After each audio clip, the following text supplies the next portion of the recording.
iverenantsika kosa ny vaovao sosialy dia anatanteraka hetsika iray antsoina hoe salon de chocolat et de la délice ny fikambanana WMG na ny Wednesday Morning Group entina anapiny ireo mponina sahirana ao amin'ny fokotanana korondrano an-dranomahery moa ny vola azo ao anatin'ity hetsika ity araka ny fanazavana izy ireo. Ho fanoezana ny asa efa vitan'ny WMG na ny Wednesday Morning Group izay fikambanana mpanao asa soa dia anatanteraka hetsika fitadiavam-bola amin'ny alalan'ny salon du chocolat et de la gourmandise ny fikambanana ny fahavalo ny volana aprilo avy izao ao amin'ny hôtel Carlton Anosy.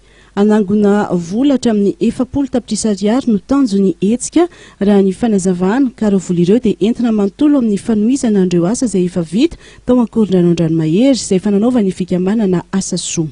Izy io zany dia hetsika mba deuxième levée de fonds anay mba azahoana vola hikarakarana ny olona sahirana ao korondrano an-dranomahery. Betsaka izy eo zany ambadiky le immeuble tsara tarehy be dia be reo hita le olona fa sahirana dia niezaka izay zany mba hoe hitady vola anapina anazy mba hiaméliorena ny condition de vie an'izany sy ny hiezaka ny ampianatra azy ampianatra ny zareo amin'ny éducation sy ny fomba fiainana sy rehetra. Marina fa ny ankamaroan'ny olona ao amin'ny fokotanjy akorondrano an-dranomahery no marefo ara-pivelomana na dia tazana ety ivelany azy ireny orinasa goavana manodidina ny tanàna ireny. Izany indrindra no antony sy ny safidianana ny fikambanana WMG ny fokotanjy.